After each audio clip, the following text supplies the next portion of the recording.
June 23, 1942. At RAF Pembrey in South Wales, ground personnel scanned the skies as a lone aircraft approached from the west. At first glance, it looked like a German fighter, sleek, fast, unmistakably hostile. Under normal circumstances, alarms should have been blaring. Anti-aircraft positions should have been preparing to fire. But the plane wasn't behaving like an attacker. Its descent was calm, deliberate, almost routine. Moments later, the Focke-Wulf 190 touched down on the grass runway, taxiing confidently toward the tower as if it belonged there. The engine cut out. The canopy opened. The pilot, Oberleutnant Armin Faber of Jagdgeschwader 2, climbed out, removed his flight helmet, and took a slow, puzzled look around. Then the truth slammed into him. The aircraft parked nearby weren't Messerschmitts, they were Spitfires. The men running toward him weren't wearing Luftwaffe gray, they were dressed in RAF blue. Faber realized, far too late, that he hadn't landed in occupied France. He had just delivered Germany's deadliest fighter, fully intact, straight into British hands.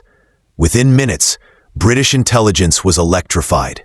For months, Allied pilots had been dying to the mysterious new German fighter tearing across the Channel. Now, through sheer accident, the Allies had captured one without firing a shot. The implications were enormous.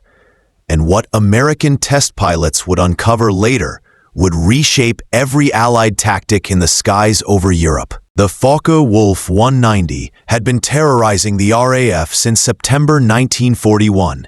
From its first appearance, pilots knew they were facing something far more advanced than the aircraft flown during the Battle of Britain. Squadron leader J.E. Johnson, soon to become Britain's highest-scoring ace, barely survived his first encounter. It outran us, outrolled us, and hit harder than anything we'd seen, he later admitted. For the first time in the war, we were outclassed, and the numbers proved it. During the first half of 1942, RAF losses over northern France surged.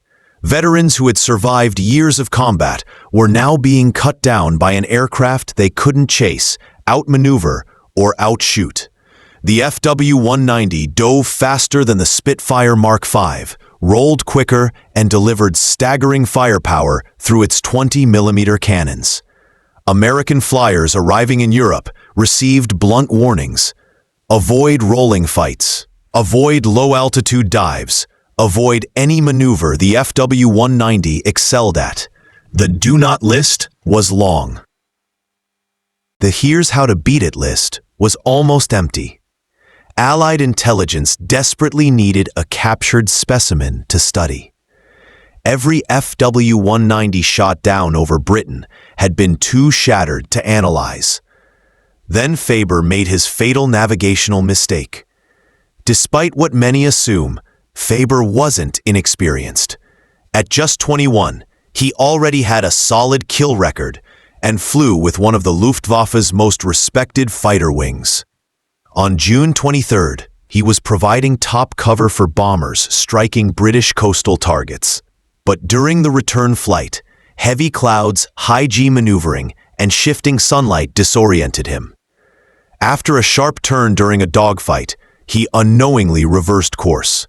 When he broke through the clouds and saw an airfield in the distance, he believed he was over France. In reality, he was looking at Wales. The moment he saw the Spitfires, he tried restarting his engine to escape. But the RAF had already surrounded the aircraft. Faber was taken into custody. His pristine FW-190A was immediately claimed by British intelligence. At RAF Fighter Command, shock turned into celebration. Within hours, the aircraft was sent to the Royal Aircraft Establishment at Farnborough, where the best engineers in Britain were ordered to analyze every inch of it. What they found finally explained why the aircraft had been dominating Allied fighters. The FW-190 wasn't just powerful, it was brilliantly engineered. Its BMW 801 radial engine produced more horsepower than the Spitfire Mark V's Merlin. But raw power was only part of its advantage. The aircraft's blistering roll rate at all speeds allowed German pilots to shift direction faster than any Allied fighter. In real combat, this meant a 190 pilot could throw off a pursuer in seconds, gain the advantage, and line up a kill. British test pilot Captain Eric Brown, who would go on to fly more captured enemy aircraft than any Allied pilot, immediately understood how lethal it was. He described the controls as astonishingly light, a plane that seemed to obey instinct more than pressure. Meanwhile, the Spitfire required finesse and physical effort, especially at higher speeds. The firepower was just as devastating. 4 20mm cannons combined with twin machine guns meant that even a brief burst could shred an Allied fighter. Meanwhile, the Spitfire Mark V required prolonged firing time to achieve similar damage. Test flights also exposed weaknesses, crucial ones. Above 20,000 feet, the FW-190 struggled. Its radial engine lost efficiency in thin air, overheating and losing power. In contrast, the Merlin engine improved with altitude.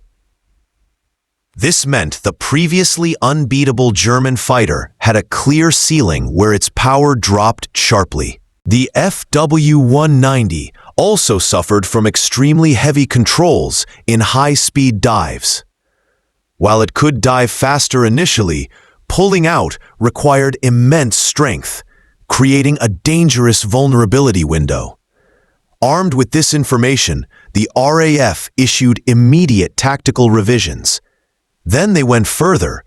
They invited American test pilots to examine the aircraft. In August 1942, U.S. Army Air Force's pilots arrived at Farnborough. Their findings would shape the doctrine of American escort fighters. Major Cass Huff, one of the first Americans to fly the captured fighter, issued a blunt summary. The FW-190 dominated below 20,000 feet. The only safe tactic was to fight high, force the Germans into altitude they didn't want, and Allied fighters gained control. This insight fundamentally shifted how P-47s and later P-51s fought the Luftwaffe. American engineers used the captured aircraft to refine their own fighters. Roll rates were improved. Gun placement strategies were altered. Even cockpit ergonomics were influenced by what they learned from German design philosophy. And perhaps most important of all, Allied pilots realized the FW-190 wasn't invincible. It was powerful, yes, but it had limitations. Once pilots understood them, the psychological edge the Germans had enjoyed for nearly a year evaporated. By late 1943, the balance had shifted. Spitfire Mk9s could finally challenge the FW-190 at most altitudes.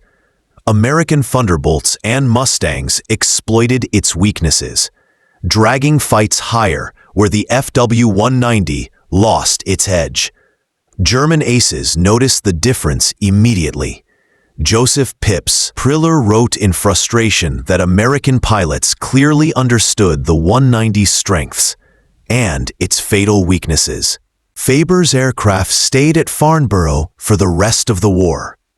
When the FW-190D9, known as the Dora, arrived in late 1944, Allied engineers compared it directly to the captured model, identifying exactly how German designers tried to fix earlier problems.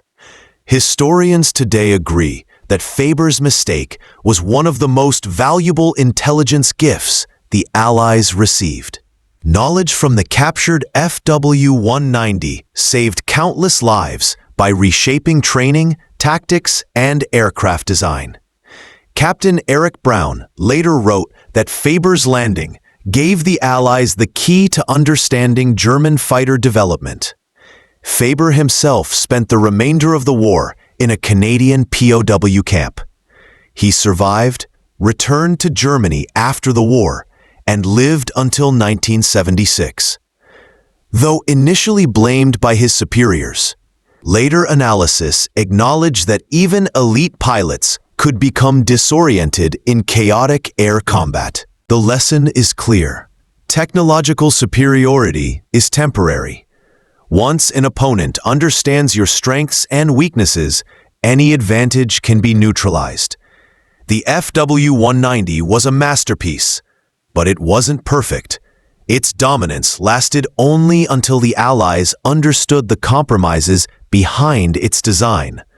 Today, preserved FW-190s stand in museums as symbols of German engineering. But their legacy cannot be separated from the intelligence coup that exposed their secrets. In the end, one moment of confusion, one wrong turn over the English Channel, changed the course of the air war. A single landing, a single pilot, a single mistake that reshaped the fight for Europe's skies.